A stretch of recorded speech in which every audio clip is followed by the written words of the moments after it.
Pues recuerdo que en aquel día, aquella tarde, salía de una comida con unos compañeros en San Isidoro, y cuando atravesábamos por la plaza de San Isidoro me suena el teléfono y es Marco Romero, que en aquel momento era el responsable de la información de local, y me dice: ha habido un tiroteo en el puente y creemos que puede ser Isabel Carrasco. La verdad es que a mí me deja sorprendida la noticia, pero inmediatamente trato de confirmarlo. Hago una llamada a la Jefatura Superior de Policía de Castilla y León, a una fuente que yo tenía allí, y me dice que no saben nada, que teóricamente, si fuera así, ellos lo sabrían porque desde la comisaría de León habrían llamado, pero yo le pido que haga él una llamada a la comisaría de León y que me responda. Y 2 minutos después, efectivamente, me responde con que acaban de confirmar que es Isabel Carrasco. En aquel momento nos ponemos a trabajar. La redacción de Diario de León, cuando trabaja conjunta, es una máquina tremenda, y enseguida conseguimos muchas informaciones y conseguimos además dar esas informaciones prácticamente en primicia, casi en todo momento. Casi vamos prácticamente por delante del resto de los medios en todo momento en aquella tarde. Isabel era una personalidad arrolladora, era una persona que se ganaba tantos amigos como enemigos y con mucha facilidad. Y además tenía una facilidad que a mí me asombraba, de convertir a los amigos en enemigos muy rápidamente, ¿no? Yo creo que eso fue uno de los problemas que tuvo tanto con Montserrat como con Triana, que convirtieron eso en una pesadilla para ellas, y eso no quiere decir que lo que hicieran estuviera bien. Evidentemente la víctima fue Isabel Carrasco, eso no puede ocurrir, y creo que debemos saber que eso no puede ocurrir para que no se vuelva a repetir. Pero es verdad que con un poco de mala psicología, quizá rayando la psicopatía, pues eso permite que dos personas como Montserrat y como Triana, y con ayuda de una tercera persona como Raquel, pues acabe en un magnicidio como el que convulsionó a toda la provincia de León y probablemente a toda España, porque no ha habido un caso como este, en ninguna parte de España. No recuerdo muy bien lo que había pasado aquella mañana, sí recuerdo perfectamente la tarde, porque después de comer fui a llevar a mi hijo al colegio y aparqué el coche en doble fila, junto al centro donde estudiaba. Y entonces en ese momento pasó un vehículo con una persona que después supe que estaba en estado de embriaguez, que había dado positivo, y me arrancó las 2 puertas del coche.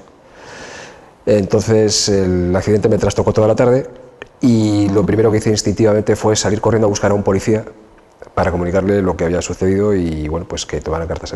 Anoté la matrícula del coche y demás, pero tampoco le di más importancia. Y justo en el momento en el que llegué a donde estaba el policía, le estaba explicando lo que había ocurrido y sonó por la radiopatrulla la frase parecía de película, pero era real: atención a todas las radiopatrullas, diríjanse al puente del Bernesga, acaban de matar a Isabel Carrasco. Entonces el policía se me quedó mirando, yo me quedé mirando hacia él, y recuerdo más que la frase que dijo: ¿es usted familiar de Isabel Carrasco? Porque se le ha quedado una cara, y dije: no, soy periodista, y aquí se queda el coche inmediatamente. Dejé todo lo que tenía allí, salí a la carrera, y cuando llegué al puente me encontré con una marabunta de gente. Ya había un montón de sirenas,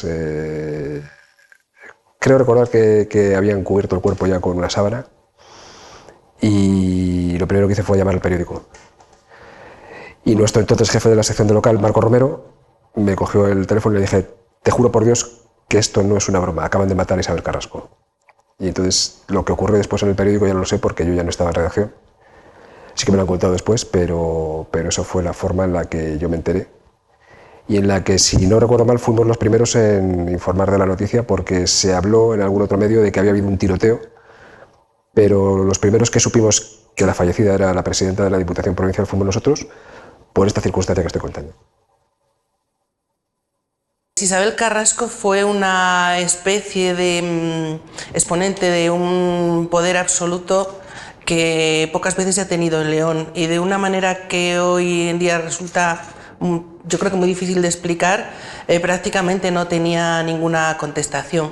A Isabel Carrasco yo la conocí sobre todo en su época de consejera de Economía y Hacienda en la Junta de Castilla y León, y entonces ya tenía mucho poder. Fue una época en la que se negociaron grandes proyectos, en los que había proyectos muy importantes también para León.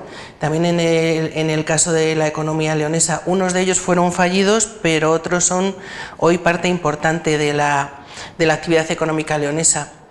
Y tuvo también un papel determinante en todo el proceso de integración de las cajas de ahorros de la comunidad y también en los traspiés que hubo en todos esos procesos. Fue la época en la que todo se bautizó muy pomposamente como la intención de crear un gran músculo financiero en Castilla y León. Y de la misma manera también fue uno de los máximos exponentes de la toxicidad que la injerencia política supuso para la propia evolución de las cajas de ahorro. De hecho, fue uno de los factores determinantes que acabaron con su desaparición, aparte de la crisis financiera. En el caso de Isabel Carrasco, además de no haber ocurrido el crimen, probablemente el caso de los kilometrajes hubiera sido, quizá no lo sabremos, ¿no? Pero la primera cuestión que la hubiera puesto ante un juez. Yo no sé si aquello hubiera determinado su carrera política. De la personalidad de Isabel Carrasco, pues yo creo que todos tenemos un montón de anécdotas. Podríamos decir que lo más característico de su personalidad era precisamente su carácter políticamente incorrecto. Hay centenares de cuestiones de esas que no se pueden contar públicamente, ¿no? Yo creo que Isabel Carrasco ejerció mucho poder de forma inflexible y que fue una mujer temida, pero también creo que en los últimos tiempos era una mujer que tenía miedo. Pues ese día lo vivimos toda la redacción con muchísima intensidad, como no puede ser de otra manera. Pocas veces se cubren sucesos de esta magnitud, sobre todo porque todos de una manera u otra conocíamos profesional, incluso personalmente, a Isabel Carrasco, entonces también de una manera personal te toca. Cuando nos enteramos de la noticia, pues se hizo un silencio en la redacción que jamás olvidaré en mi vida. Es que se detuvo el tiempo, se detuvieron los teléfonos y ya cuando reaccionamos pues ocurrió todo lo contrario. Empezamos todos a movilizarnos, a llamar, sonaron los teléfonos y según íbamos conociendo más detalles, pues la estupefacción crecía y costaba entender lo que estaba sucediendo, costaba asimilarlo, pero había que trabajar y había que contrastar y había que ponerse a trabajar. Entonces recuerdo ese día con muchísima intensidad y son de esas noticias que cubrimos todos en equipo que yo creo que jamás olvidaremos. Mi recuerdo de Isabel pues es variado porque era una mujer que no era tampoco muy cercana, sobre todo con los periodistas. Sí que creo que era una persona que debido a su trayectoria que todos conocemos, pues tenía sus más y sus menos, tenía sus sombras, pero nadie puede llegar a imaginar que alguien le pueda hacer algo así, que algo que haya hecho tuviera esas consecuencias, ese acto tan cobarde y tan ruin de matar a una persona a tiros prácticamente por la espalda. Yo creo que nadie se merece morir así, independientemente, por supuesto, de lo que hayas hecho en la vida o dejado de hacer. Era una persona que efectivamente yo creo que tenía muchos enemigos, pero bueno, también había ayudado a mucha gente. No sé, nadie se merece este final, yo creo. Por supuesto que sé dónde estaba cuando mataron a Isabel Carrasco. Yo creo que nadie en la ciudad que tenga más de 25 años no recuerda dónde estaba aquel día, igual que no hay nadie en España de más de 55 años que no recuerde dónde estaba cuando el 23F. Estaba recogiendo a mi hijo del autobús, porque yo aquel día descansaba, y recuerdo que una persona se acercó a mí y me enseñó en el móvil la noticia que sacábamos nosotros mismos de que habían matado a Isabel Carrasco. A partir de ahí recuerdo bastante peor todo lo siguiente, porque sé que fueron 15 días de mucho trabajo, 15 días y después un mes posterior, pero sobre todo los primeros 15 días fueron días de jornadas hasta las 2:30 y hasta las 3 de la mañana, de levantarse muy pronto, de una redacción volcada por completo en buscar esa información, en contrastar esa información y en sacar lo mejor posible de aquel caso, igual que luego lo fue cuando hubo que hacer el juicio, que yo creo que es un ejemplo de cómo se trabaja en equipo en un medio de comunicación. ¿Cómo era Isabel Carrasco? es mucho más complejo de desentrañar de lo que parece. Isabel Carrasco no era el monstruo que se ha querido vender a posteriori. Si tú buscas en internet ahora mismo te sale sobre todo lo mala que era Isabel Carrasco, que tenía partes muy oscuras, es cierto, era una mujer muy controladora, era una mujer que controlaba sobre todo el poder dentro de su partido y a su gente de una forma muy férrea, quizá también movida en parte por algunos complejos que ella superaba de esa manera, haciéndose controladora, pero también después Isabel Carrasco tiene un perfil de gestora que a lo mejor 10 años después, como me comentaba el otro día Alejandro Valderas, sería bueno que empezáramos a poner en valor. Es quien paga desde la consejería el MUSAC, quien hace el museo de Mansilla, tiene una serie de obras que quizá ya otros muchos próceres que han pasado con una imagen mucho mejor que no tengan todo ese bagaje. En todo caso, es una persona que marcó dos edades, que podríamos hacer el símil como con Jesucristo, es ADC antes de Carrasco y después de Carrasco. Al día siguiente al crimen de Isabel Carrasco formé parte del equipo del periódico que cubrió la capilla ardiente instalada en el Palacio de los Guzmanes. Allí estaba la plana mayor del Partido Popular para recibir el cuerpo de Isabel Carrasco, con Mariano Rajoy, el entonces presidente del gobierno, a la cabeza. Fue absolutamente conmovedor, también muy desgarrador, ver cómo Loreto, la única hija de la presidenta, llegaba a la capilla ardiente totalmente desolada. Nada ni nadie podía consolarla en ese instante.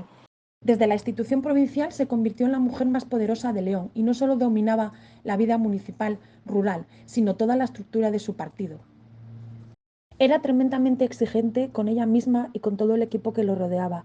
Por eso, muchas personas de su equipo no encajaban y secretarias y jefes de prensa iban y venían. Cuando se enfadaba, que era un día sí y otro también, por su indomable carácter, los muros del Palacio de los Guzmanes temblaban y no era infrecuente ver a políticos o trabajadores con las orejas agachadas en el pasillo aguantando sus chaparrones.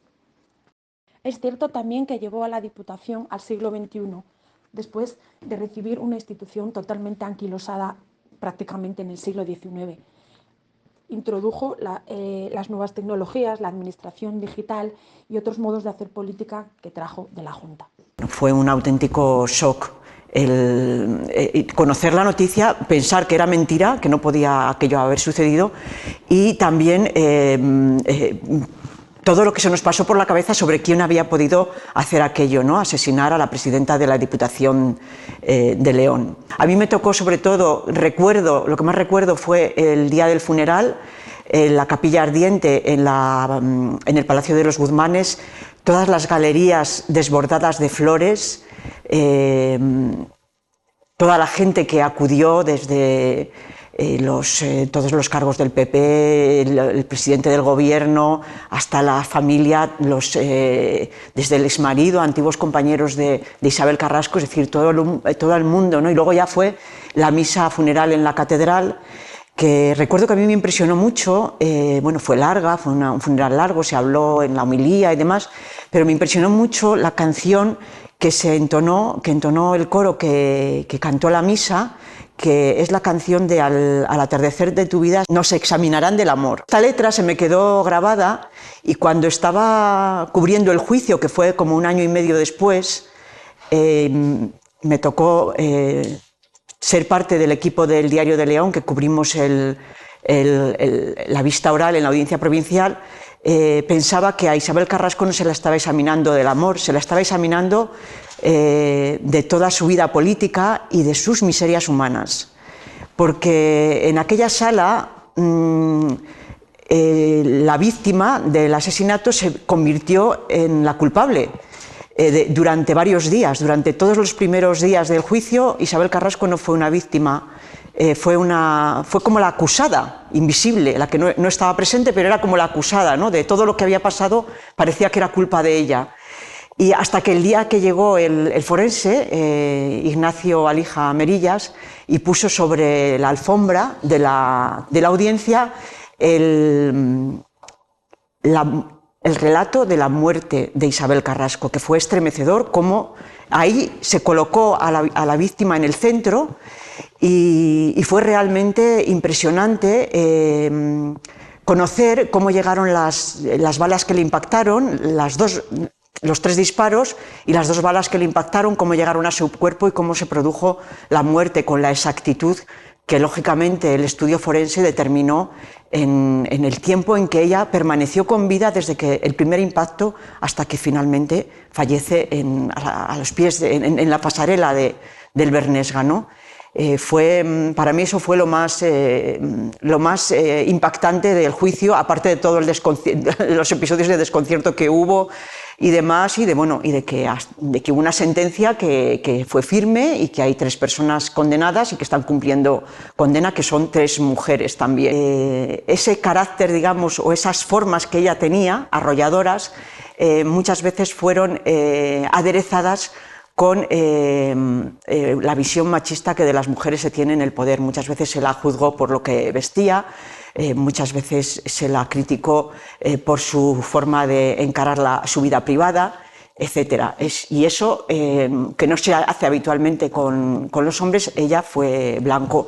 Hay que contemplar que es una figura de 27 años en la vida pública leonesa, con mucho poder, y que los políticos de su entorno no fueron capaces de quitarle ese poder.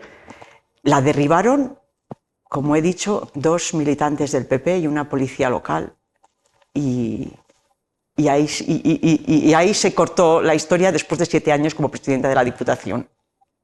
Me encontraba en la plaza de San Isidoro y prácticamente, fue una casualidad, pero me enteré en directo, porque al lado mío había un policía municipal al que le sonó el teléfono y que le estaban comentando: ven urgentemente para el puente del Bernesga porque ha habido un asesinato. Desgraciadamente el policía tenía muy alto el sonido del teléfono, con lo cual le dije: ¿cómo que un asesinato? ¿Quién es? Dice: sí, dicen que es Isabel Carrasco. Nos quedamos todos los que estábamos rodeándole atónitos, porque nos parecía que, había que confirmarlo, que no podía ser así, como iba a morir un personaje con 27 años de historia en la política, con todo el poder en la ciudad y alguien que normalmente tiene seguridad. Pero enseguida le volvieron a llamar, ratificaron, le preguntábamos y dijo: sí, es Isabel Carrasco, le han desterrejado 3 tiros, y la primera impresión fue que aquello podía ser pues de un sicario.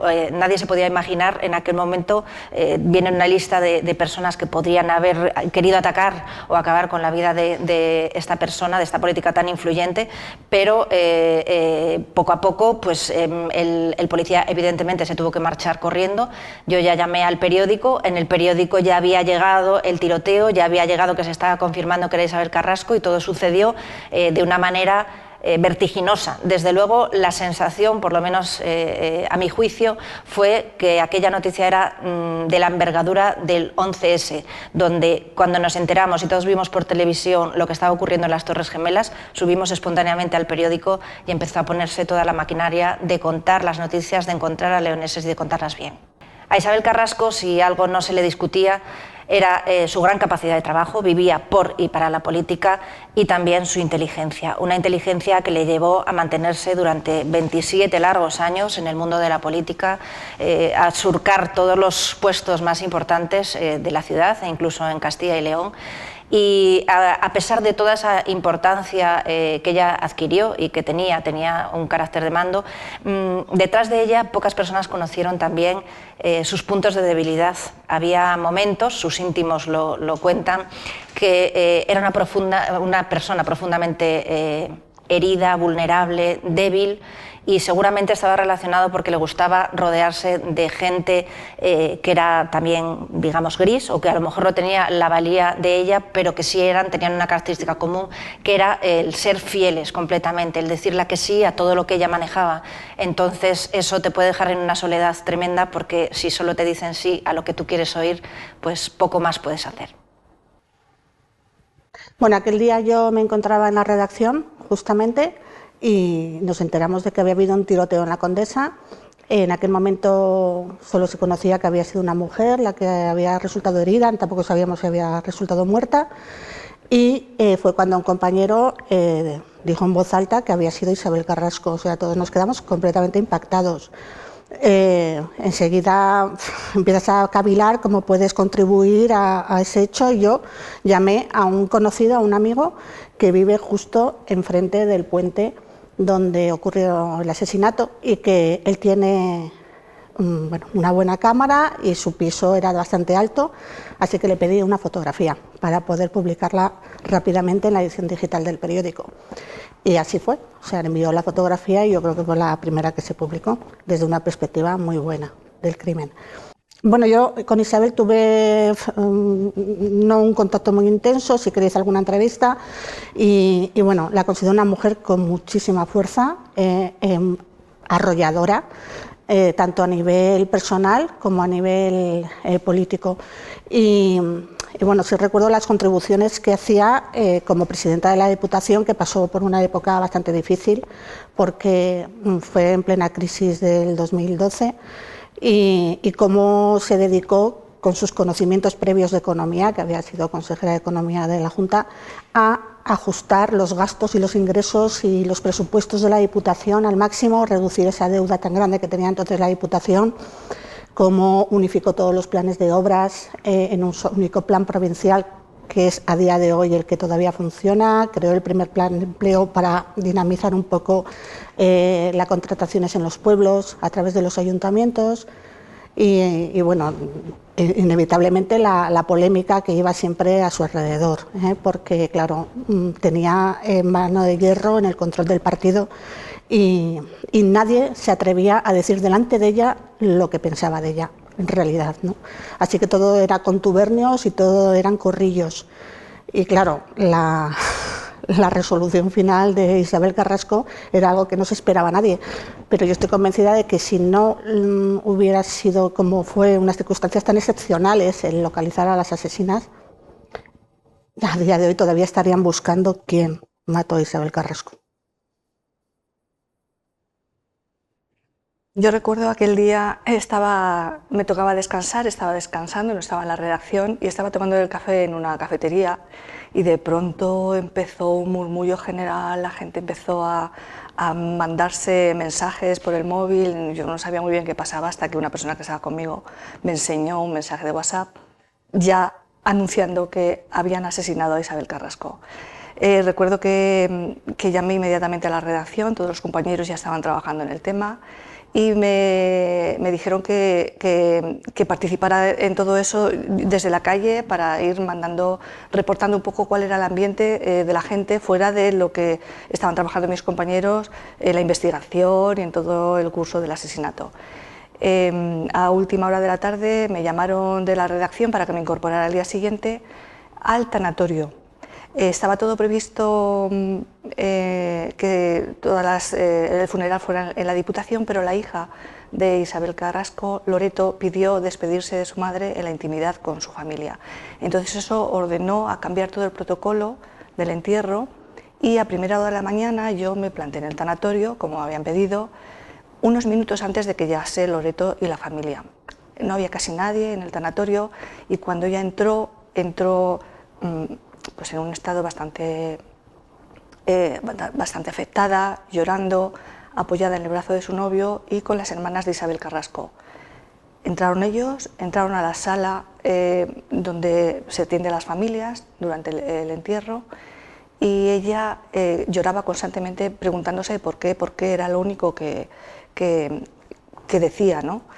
Y fuera en la sala no había casi nadie, solo había un grupo de 3 o 4 dirigentes del PP de entonces que permanecían en un segundo plano, un poco respetando el dolor de las familias. Y en un momento dado, ella, la hija de Isabel Carrasco, salió llorando, se dirigió a ellos serios, escuchando lo que les decía. Yo no podía escuchar porque yo estaba un poco también en un tercer plano casi, viendo un poco el ambiente, ¿no? Y cuando me acerqué a ellos y les pregunté, me dijeron que les había pedido, por favor, que no utilizaran el nombre de su madre, que respetaran su memoria en esos momentos. Y entonces yo pensé que qué duro tenía que ser para una hija. Ya es duro perder una madre, perderla en esas circunstancias. Y he pensado mucho en ella después, en cómo se habrá repuesto de todo esto en los últimos 10 años.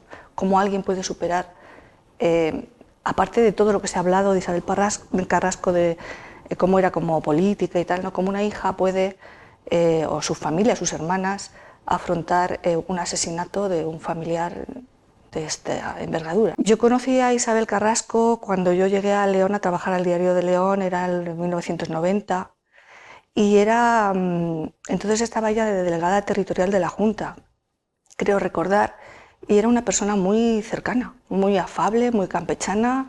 Se interesaba mucho a mí me preguntaba mucho por mis cosas. Yo recuerdo que estaba embarazada de mi primera hija y se interesaba mucho por mi embarazo, y yo siempre la vi una persona muy cercana, muy afable. Contrastaba mucho cuando íbamos después, con el tiempo, cuando yo iba a algún pleno a la Diputación, con ese carácter implacable que tenía y ese talante duro con sus adversarios políticos, o cuando en los plenos surgía algún tema polémico y se le llevaba la contraria o se le acusaba de cualquier cosa. Eso es lo que más me impresionaba a mí de Isabel Carrasco, esas dos vertientes. En un trato muy cercano, muy afable y como muy campechano, incluso cuando iba a los actos con las personas con discapacidad que dependían de la Diputación, siempre los trataba con mucho cariño y era muy cercana. Y luego tenía esa otra cara, en su desarrollo político, tan duro y tan implacable con el adversario. Yo estaba en la edición digital del periódico, del Diario de León, era su redactora jefa, y aproximadamente a las 4 menos 20 de ese día estaba ya en la redacción. Conmigo estaba Marco Romero y creo recordar que Luis Urdiales. Así que inmediatamente recibimos la información perfectamente contrastada de que habían asesinado a Isabel Carrasco. Lo sabíamos de primera mano porque un compañero nuestro que se encargaba de la sección de tribunales y sucesos, Miguel Ángel Zamora, estaba en ese momento, en el momento del asesinato, en un coche de la policía haciendo un atestado y lo escuchó.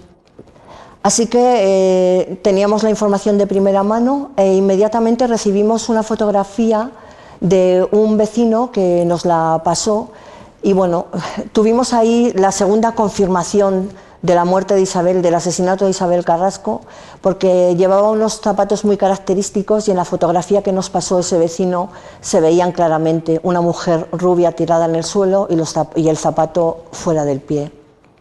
Y ahí empezó una larguísima jornada de absoluto récord de trabajo, de absoluto récord de información. Así que me enfrenté yo personalmente a poner ese titular.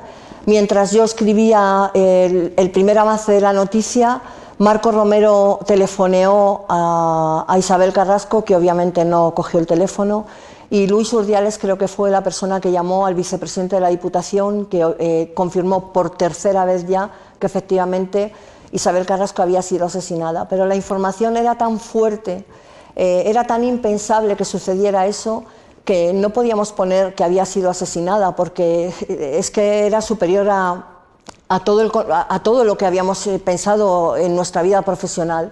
Así que pusimos un primer titular que luego cambiamos, pero el primer avance ese pusimos Isabel Carrasco cae abatida a tiros en la pasarela del Río. No es que tuviéramos confianza en que se fuera a levantar después de haber caído abatida a tiros, pero es que nos parecía que poner la palabra asesinada era muy fuerte. No tardamos ni 10 minutos en cambiar ese titular, en rehacer un poco la información y poner ya la palabra asesinato, que es lo que sucedió.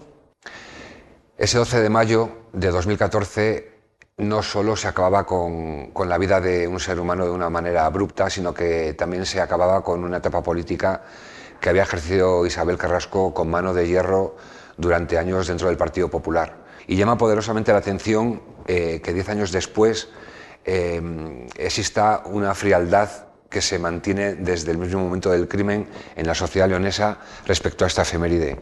No hay actos convocados más allá de la medalla de oro que se le concedió a título póstumo y minutos de silencio puntuales que ha habido durante todos estos años, pero en estos 10 años ni partidos ni instituciones han convocado absolutamente nada en memoria de Isabel Carrasco. Y no podemos dejar de recordar que Isabel Carrasco hoy en día sería la abuela de un niño muy pequeño.